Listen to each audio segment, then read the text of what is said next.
Los pacientes hipertensos tienen 2.5 mayor riesgo de padecer diabetes mellitus tipo 2. Eso quiere decir que la mitad de los pacientes diabéticos sufren de hipertensión y esto contribuye a un mayor riesgo cardiovascular. Además, tomemos en cuenta que solo 1 de 5 pacientes hipertensos controla realmente su presión arterial. Eso contribuye aún más a las complicaciones cardiovasculares. Buenas noches, pacientes, familiares, cuidadores y público en general. Mi nombre es Yulisa Barrientos, soy la coordinadora y asesora médica del Programa de Apoyo para Pacientes, Programa de Todo Corazón Plus de Menarini, Centroamérica y el Caribe. Y en esta noche estaremos conversando de un tema entre un médico y un paciente al que denominamos héroes de todo corazón. El día de hoy estaremos hablando con el objetivo de poder enseñar, educar y concientizar a la población acerca de la importancia de las enfermedades cardiovasculares. ¿Por qué? Porque son la primera causa de morbimortalidad a nivel mundial. En este espacio, lo que buscamos es que los pacientes puedan encontrar un espacio seguro y poder conversar con un médico acerca de esta trayectoria que han llevado a través de su enfermedad. Y hoy tengo el honor de tener conmigo a 2 personajes importantísimos. Tengo al doctor Edgar Sánchez, médico internista del Hospital Paitilla, y tengo a nuestra estrella del día de hoy, Leidis Castro. Leidis es una paciente de 50 años de edad, con una historia de un diagnóstico de diabetes mellitus e hipertensión arterial desde hace 14 años, el cual ha tenido una trayectoria muy importante y de la cual nos va a compartir a continuación. Bienvenidos a nuestro conversatorio Héroes de todo Corazón. El tema de hoy es hipertensión en los pacientes con diabetes. Ladies, hace 14 años que tú tienes el diagnóstico de diabetes e hipertensión. Quisiera que nos contaras un poco más de cómo fue que identificaste que necesitabas buscar ayuda clínica, qué fue lo que sucedió, cuál fue tu trayectoria durante este diagnóstico. Sí, muy buenas. Bueno, todo me empezó, los primeros síntomas que estuve padeciendo pues eran hormigueo en las manos, en las piernas, mareos, sobrepeso sobre todo, mucha sed, una sed excesiva, y eso me llevó pues a hacerme unos análisis, primeramente de laboratorios, primeramente pues por médicos generales, y posteriormente pues la asistencia a algunos médicos internistas y todo lo demás. Y fue esa trayectoria pues de conocer realmente que estaba padeciendo pues cuando se me diagnosticaron en el año 2010 las enfermedades crónicas de diabetes e hipertensión arterial. Tú mencionas mareos, aumento de peso. ¿Hubo alguna otra cosa que te llamó la atención, que sentiste que no era normal dentro de tu diario vivir? Bueno, algo que me alarmó fue una vez cuando me hice una herida en uno de mis dedos, y eso demoró mucho tiempo en sanarme, ¿no? Entonces ya hay una alerta de una secretaria que tuve que me dice, ¿no será que eres diabética? Me dijo, ¿no será que usted es diabética, licenciada? Pero bueno, los exámenes de laboratorio fueron los que realmente pues, eso fue lo que más me recuerdo que me llamó la atención en ese tiempo, de cuando pues, de que la herida no me sanaba y yo me ponía y cositas y Fusidin y algunos medicamentos y bueno, no, fue lo que me llevó pues realmente a hacerme los análisis, y donde pues después de las pruebas me diagnosticaron pues que era pues diabética. Doctor Sánchez, Leidis ha mencionado síntomas como mareos, aumento de peso, la situación de las heridas. Estos síntomas pueden ser comunes a veces para muchas patologías. ¿Cómo podríamos nosotros distinguir realmente que sean de una patología u otra? ¿O cómo podríamos ir descartando que sean comunes para varias enfermedades, tomando en cuenta que a ella le diagnosticaron diabetes e hipertensión? Bueno, ese es uno de los principales problemas en los pacientes que sufren estas enfermedades crónicas. Tienen un curso bien indolente, de hecho, en sus etapas iniciales no dan ningún síntoma. Así que cuando ya empezamos a ver síntomas, muchas veces es porque ya la enfermedad pues, ha ido avanzando. Pero como bien dices, los síntomas son inespecíficos. Entonces ahí cobra gran importancia acudir a hacerse los estudios de laboratorio, acudir donde el médico, para entonces ir definiendo cuál es la causa de los síntomas. Y Lidis, me gustaría preguntarte, 14 años es mucho tiempo.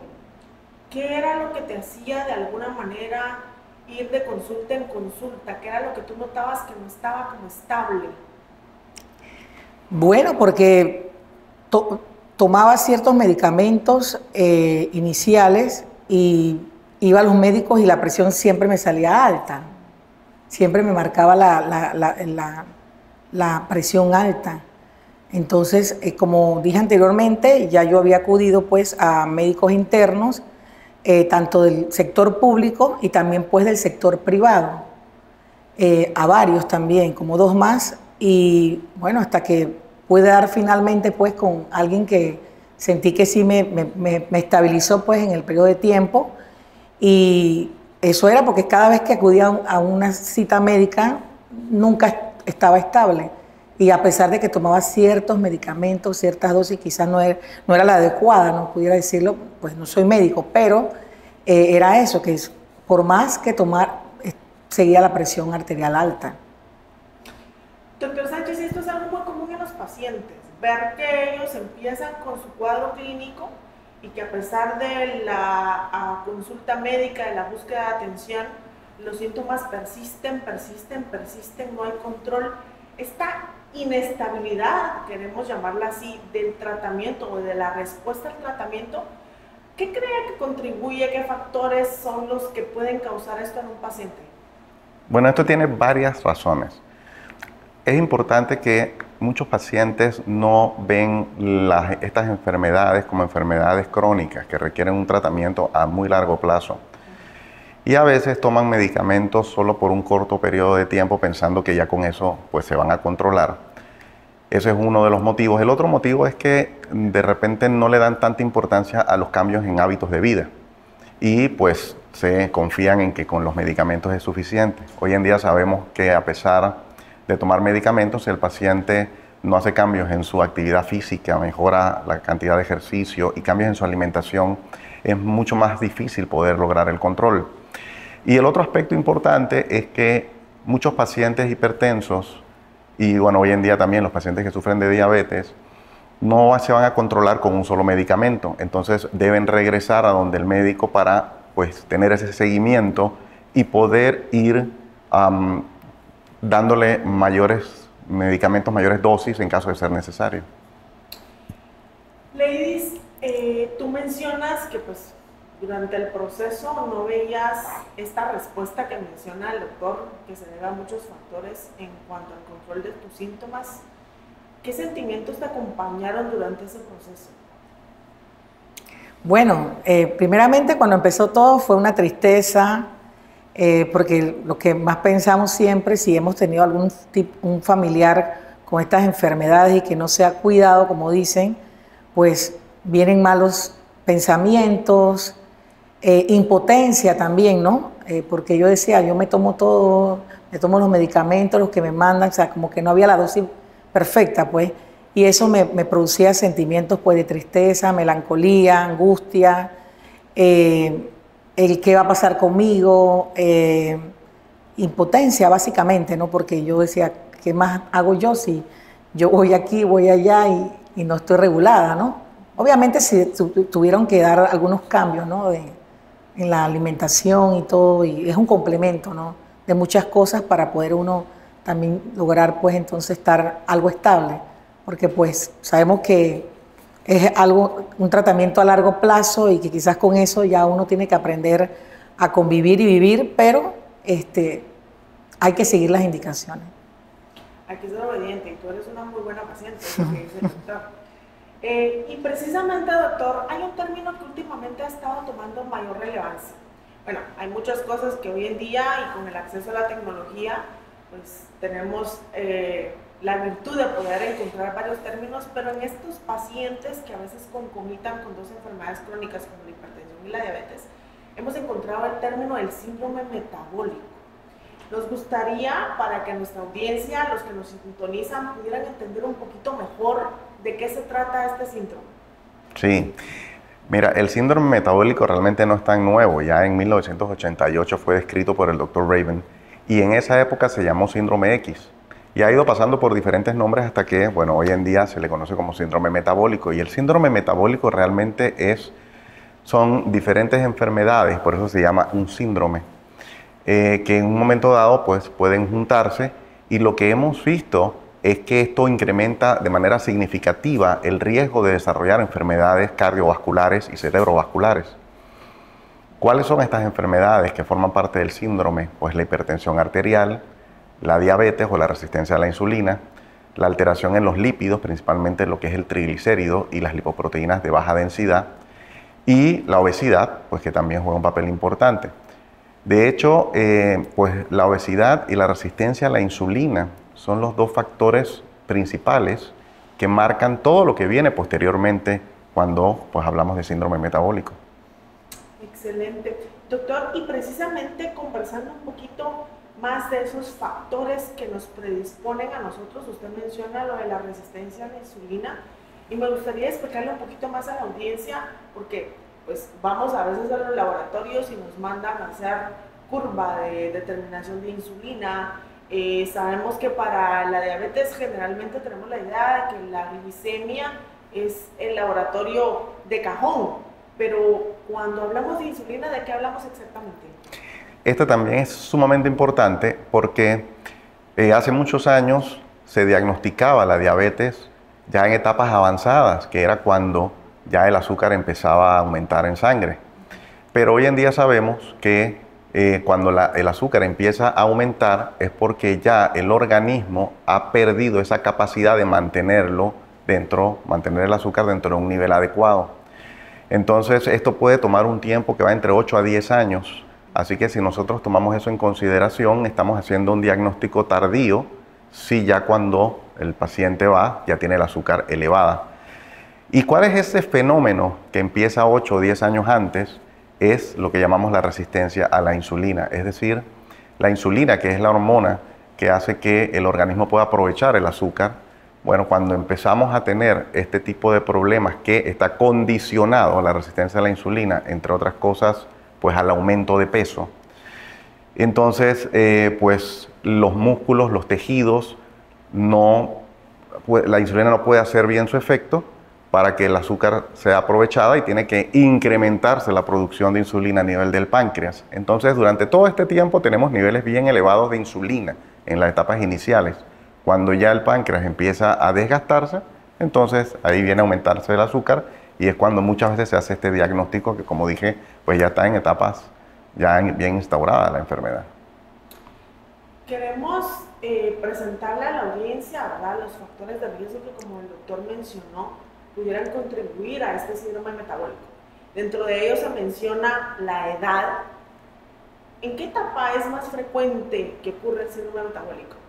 Bueno, mira que el síndrome metabólico con el paso del tiempo ha ido apareciendo cada vez en etapas más tempranas. Anteriormente era una enfermedad que veíamos en personas arriba de los 30 años, pero precisamente debido a estos factores de riesgo que ya son bien conocidos, como la inactividad física, lo que es el sedentarismo, y la alimentación basada en un exceso de azúcares y exceso de grasas saturadas, ha hecho que se vaya presentando cada vez en edades más tempranas, y esto va muy de la mano con el desarrollo de la obesidad. Hoy en día sabemos que, por ejemplo, la obesidad en niños pues es un problema importante, y un niño que desarrolla obesidad es un niño que corre un riesgo muy alto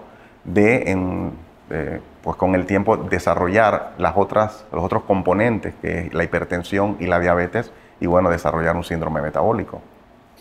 Y es que menciona, doctor, algo que es muy común hoy en día, ¿verdad? Vivimos como en una etapa de mucha aceleración, de todo lo queremos rápido, todo lo queremos resolver ya, y de alguna manera también la alimentación ha contribuido a esto, porque pues a veces no tenemos tiempo, ¿verdad?, por el horario laboral o por las cosas que estamos haciendo, picamos algo y lo más rápido es pasar en un autodrive de algún restaurante de comida rápida y comer incluso en el carro. O sea, ni siquiera nos bajamos y nos sentamos en una mesa como tal a comer, si no comemos en el carro. Y esos cambios de estilo de vida, como usted dice, desde la niñez pues hemos estado viendo el aumento, ¿verdad?, de estos factores de riesgo.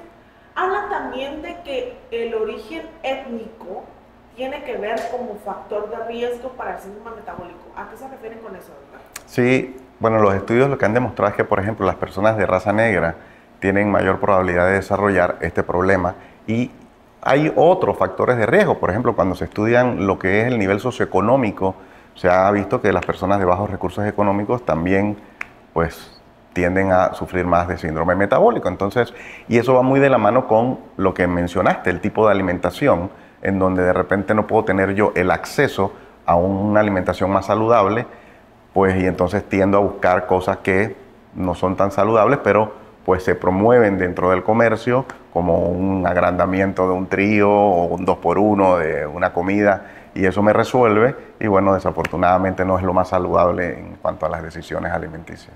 Y justo mencionaba que a veces uno intenta tener una dieta como más saludable, y está lo que escuchamos hoy en día como alimentos orgánicos, y sin embargo cuando vamos al supermercado a intentar adquirir un alimento orgánico, el precio se triplica en comparación a lo demás, a lo procesado, a lo alto en azúcar, a lo alto en grasa, y eso también indirectamente nos obliga, ¿verdad?, a no consumir alimentos naturales. Mencionaba también que el síndrome metabólico tiene dentro de los factores de riesgo el tener enfermedades crónicas como tal de base. O sea, me imagino que es un vaivén, puede producir, como usted bien dijo, hipertensión y diabetes, pero si de por sí yo tengo también una enfermedad de base, eso me predispone más. Hablaban de enfermedades como síndrome de ovarios poliquísticos, alteraciones hormonales. ¿Qué nos pudiera decir al respecto, doctor? Sí, hay ciertas condiciones, de hecho condiciones genéticas también. Hay ciertos genes que hoy en día sabemos que si una persona lo tiene, va a tener un riesgo aumentado de desarrollar síndrome metabólico. Y estas condiciones, como mencionabas, el síndrome de ovario poliquístico es una de estas condiciones que hoy en día pues se sabe que la persona que tiene esto debe tener más cuidado, debe tener un seguimiento más de cerca por el mayor riesgo a desarrollar este problema. Entonces, pues básicamente la piedra angular hoy en día que conocemos tiene que ver con la obesidad, y lo menciono porque también hay otro aspecto que se ha estudiado recientemente, en donde más que la cantidad de grasa que pueda tener una persona en su organismo, es la distribución que tenga. Entonces, esto también es bien importante porque el tejido graso que es más metabólicamente activo y que nos hace más, aumenta el riesgo de sufrir de síndrome metabólico, es la que se encuentra en el área abdominal. Por eso hoy en día medir la circunferencia abdominal es algo que se debe hacer igual como se mide la presión arterial o se mide el nivel de azúcar, porque dependiendo de qué tan aumentado tengamos el perímetro abdominal, sabemos qué tan aumentado es el riesgo de desarrollar síndrome metabólico. Pues para el público que nos escucha, el doctor ha mencionado puntos claves en esto, que como bien dice él, no es algo nuevo, que es el síndrome metabólico. Los factores de riesgo, que son los hábitos alimenticios desordenados que nos pueden llevar a una obesidad, y que es una pandemia que tenemos hoy en día desde la etapa de la niñez. El hecho de tener predisponentes, ¿verdad?, condiciones, algunas enfermedades que pudieran alterarnos, alteraciones de insulina, por ejemplo. Esto puede conllevar a padecer el síndrome metabólico, y por ende, esto también es un factor de riesgo alto para la hipertensión y la diabetes. Así que, ladies, me gustaría que nos contaras, tú eres una paciente muy buena, y el doctor nos ha dicho que pues has logrado mantener metas. ¿Cómo ha sido este vivir diario manejando dos enfermedades como la diabetes y la hipertensión? ¿Cuáles han sido tus logros? ¿Cómo es que tú consideras que has conllevado la enfermedad? Bueno, ha sido un reto bastante grande, ¿no? De tantos años he tenido que no solamente pues tomarme los medicamentos como tal, sino cambiar de hábitos, ¿no? Cambiar de hábitos de alimentación, dejar el sedentarismo, hacer un poco de ejercicio físico, actividad física, para poder, pues, que eso va de la mano, ¿no? Esto es seguir las indicaciones médicas, algunos consejos que a veces te dan adicionales, para poder, pues, por fin llegar a regular este tipo de padecimientos, pues, que por años hemos tenido y padecido en nuestro diario vivir, pues. Fue un proceso largo. ¿Tú crees que el hecho que haya sido tan largo lo volvió más difícil? Sí, claro que sí. Era algo que quizás uno no concientizaba y no sabía, que de repente en los últimos tiempos que has escuchado es que uno sabe que es una enfermedad crónica, que tienes que vivir con ella, que todo, pero quizás al principio también era mucho más joven, ¿no? Cuando la padecí inicialmente, tenía 30 y tantos de años. Ya uno cuando va siendo más adulto y el correr de la vida y escuchar, ¿no?, otros antecedentes, te llevan a la conclusión de que tienes que hacerlo porque tienes que hacerlo, porque si no pueden venir otras situaciones que pueden sí ser entonces nefastas, pues. Quizás por el tiempo, algunos cuidados y todo lo demás, pero quizás si regresara atrás hubiese tenido quizás un cuidado desde el inicio, pues. Pero quizás, pues, la juventud, o más joven que ahora,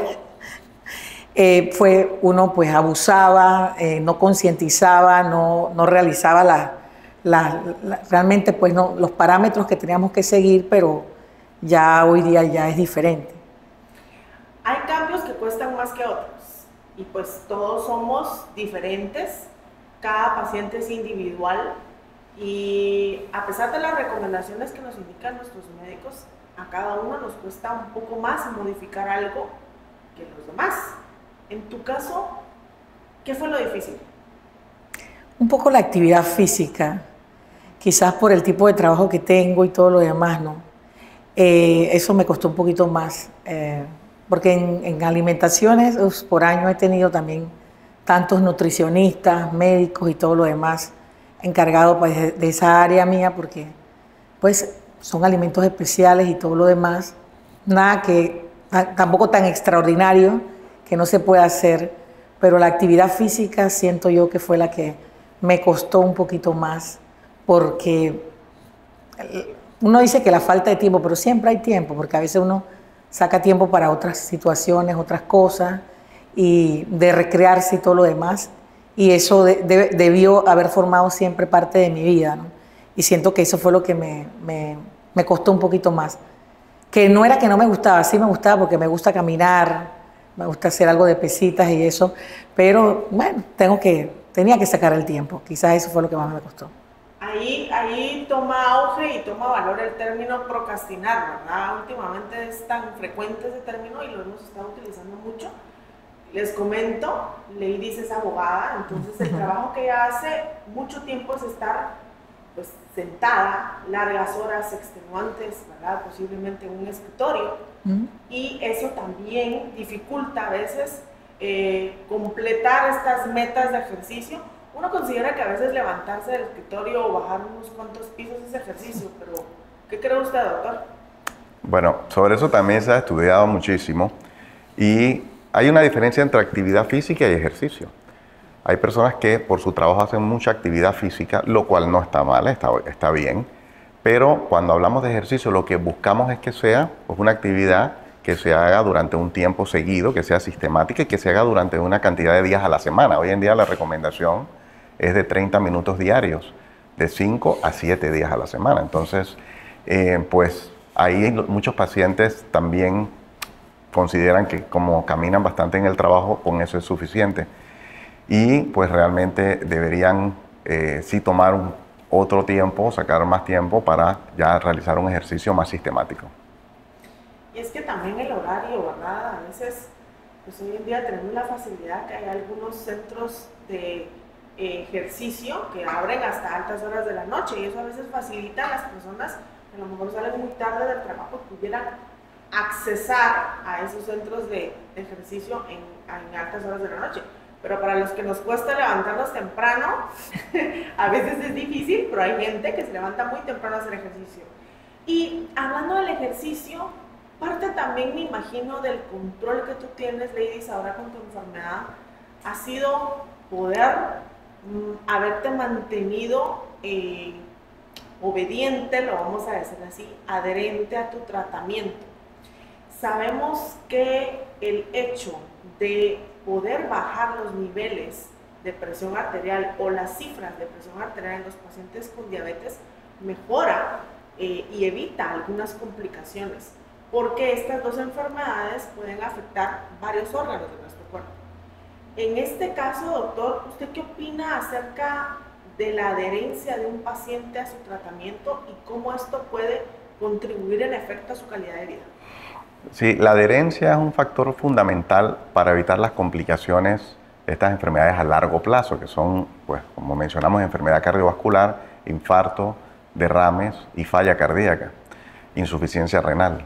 Entonces, como mencionaba, es importante que el paciente comprenda que son tratamientos que se van a empezar ahora y van a durar mucho tiempo, pero precisamente para prevenir estas complicaciones a largo plazo. Entonces ahí es donde a veces falla un poquito la adherencia cuando piensan que el tratamiento es un tratamiento a corto o mediano plazo. Y el otro punto importante en relación a la adherencia es, bueno, hoy en día afortunadamente tenemos medicamentos que ya vienen en combinaciones fijas.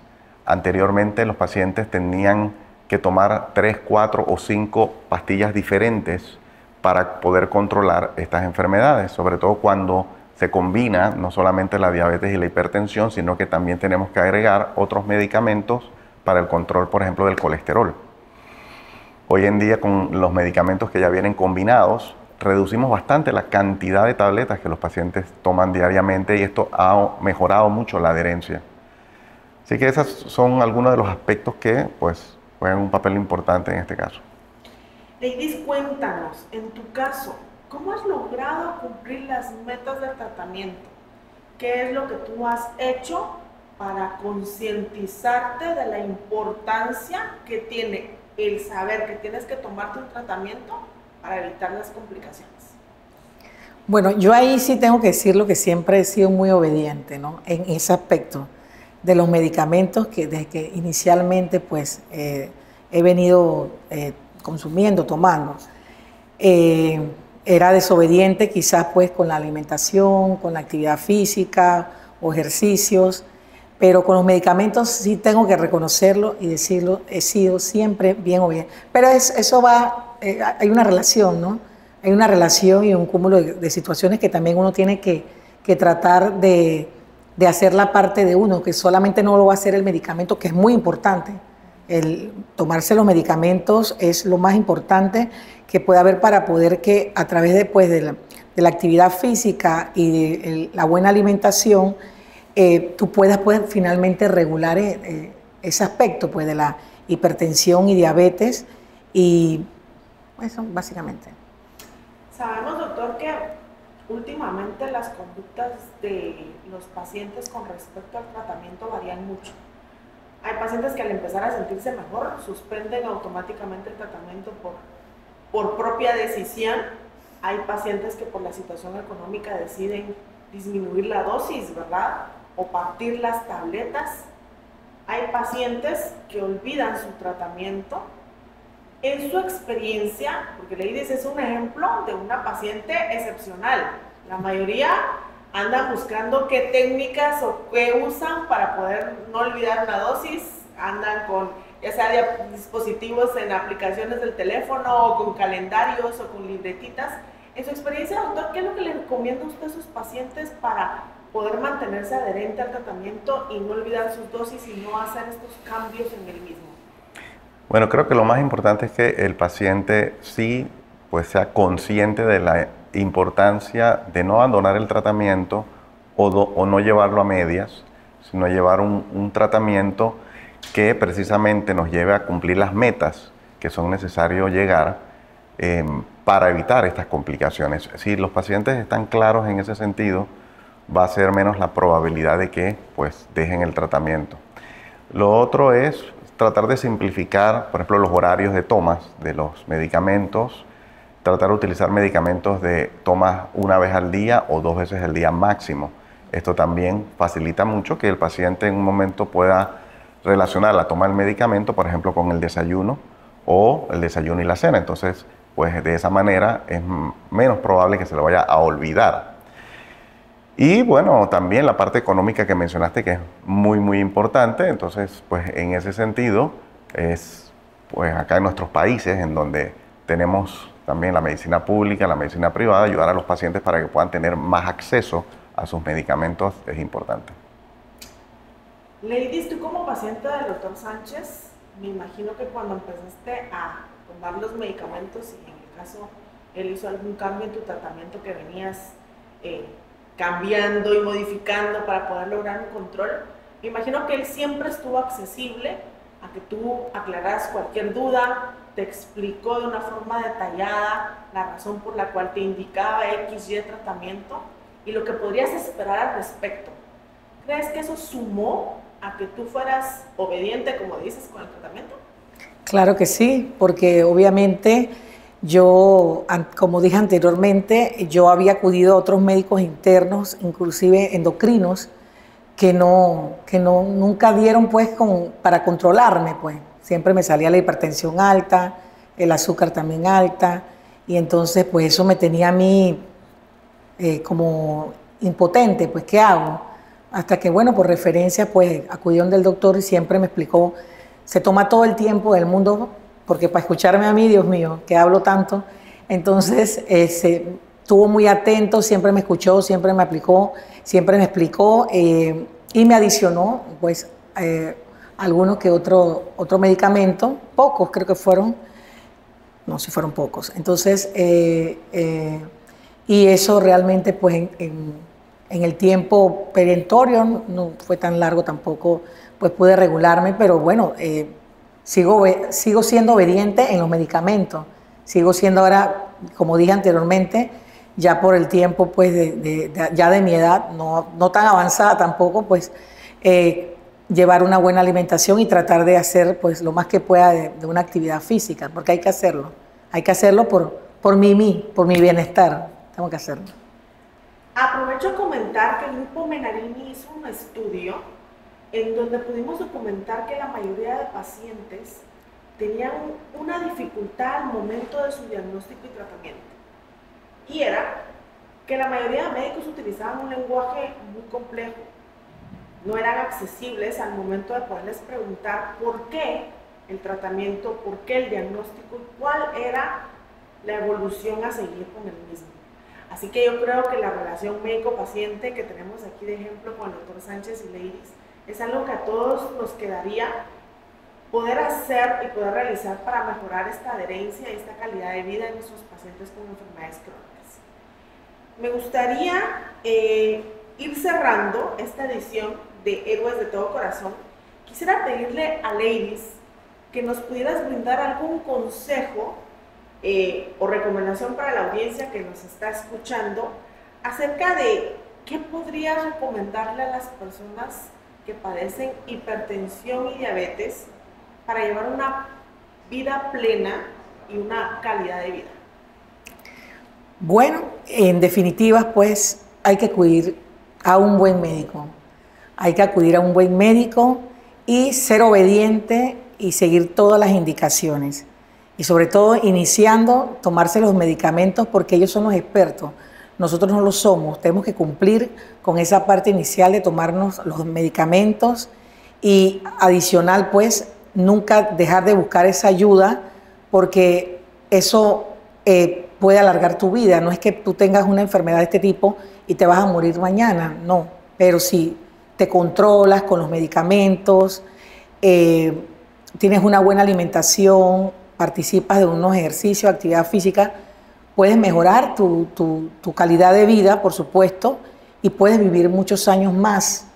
Y es básicamente eso, pues no dudar, nunca buscar el experto, a un especialista, pues como finalmente yo di con ese diagnóstico perfecto, que después de tantos años y acudir a tantos médicos generales, medicina interna, endocrinos, finalmente pues encontré uno que dio pues finalmente con la dosis perfecta, las recomendaciones perfectas y como dije, pues siempre estuvo muy atento a escucharme absolutamente todo porque uno siente como una desesperación, un desconsuelo, alguien que lo escuche y que le diga esto es, y bueno, ya me siento muy tranquila, muy satisfecha con la atención y es eso, seguir las recomendaciones médicas y en un buen médico sobre todo, como es. Doctor Sánchez, ¿qué le recomendaría usted a esos pacientes que como ladies no ven mejoría en sus síntomas y que en algún momento han decidido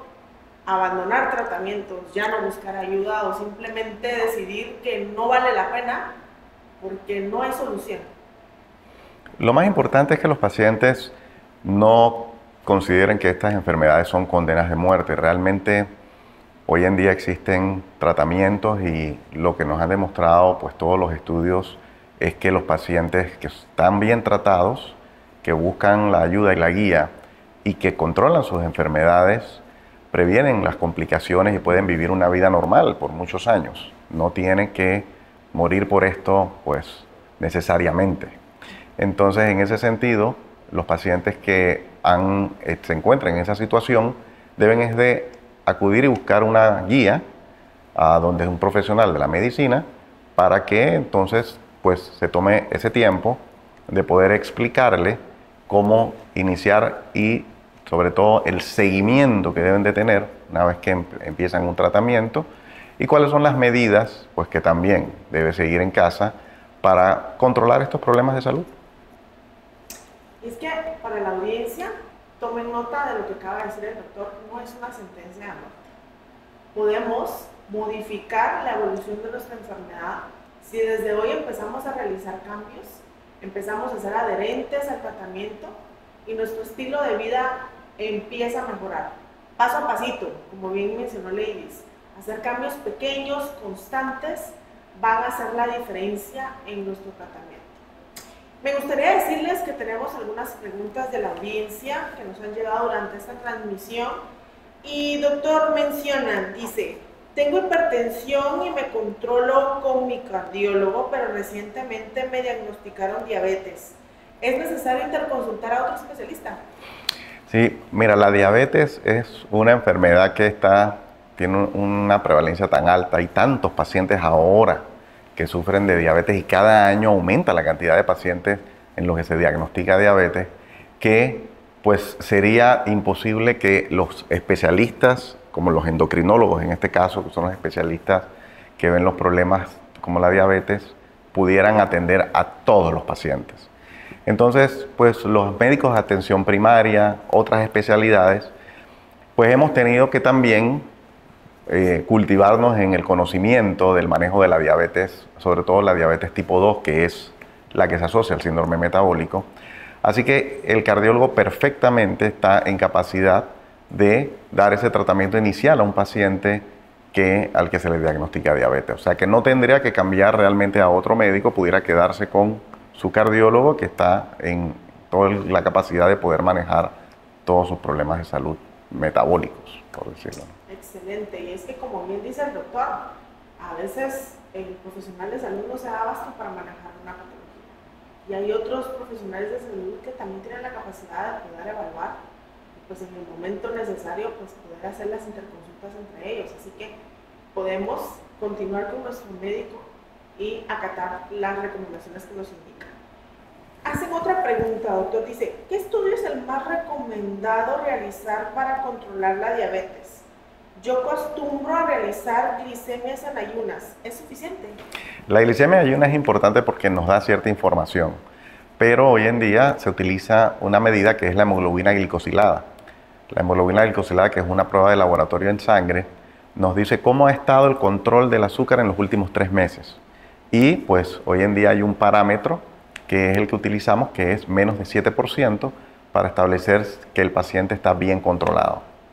O sea que ahí no hay falla. Si realizamos una glicemia en ayunas y nos portamos bien en el día anterior, posiblemente nos salga normal. Pero una hemoglobina glicosilada nos va a decir si realmente nos hemos portado bien. Exactamente. Ok. Otra pregunta dice, he escuchado que la hipertensión y la diabetes afectan los ojos, el corazón, el cerebro y los riñones. ¿Es posible evitar ese daño? ¿Qué debo hacer para evitarlo? Bueno, creo que en ese listado nos quedamos cortos porque realmente la diabetes afecta a todos los órganos del cuerpo. Pero sí son complicaciones que se pueden evitar si tenemos un buen control de la enfermedad. Y mientras más temprano logremos el control de la enfermedad, hay más probabilidad de evitar estas complicaciones y el daño en estos órganos. Excelente.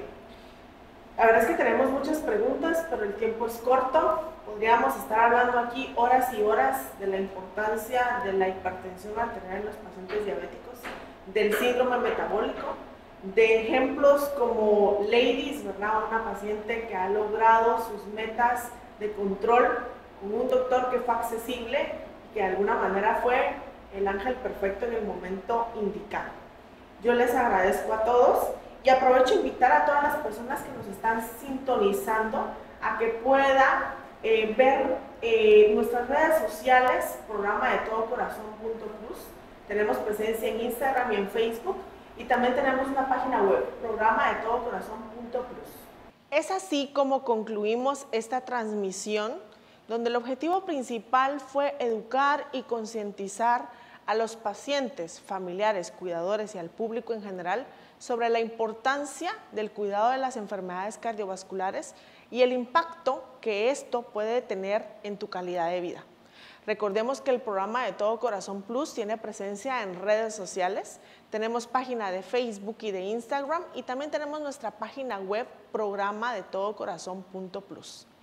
El programa de Todo Corazón Plus también te incentiva a consultar a tu médico en el caso que necesites ver algún síntoma o algún cambio que tú creas que no es normal en tu diario vivir. Recuerda que son ellos los que nos pueden ayudar a determinar y diagnosticar una enfermedad a tiempo. Agradezco a todo el público que se conectó con nosotros, desde Guatemala hasta Panamá, incluida República Dominicana, por el espacio que nos brindan. Y agradezco sobre todo al doctor Edgar Sánchez y a Ladies Castro, nuestros héroes del día de hoy. Feliz noche.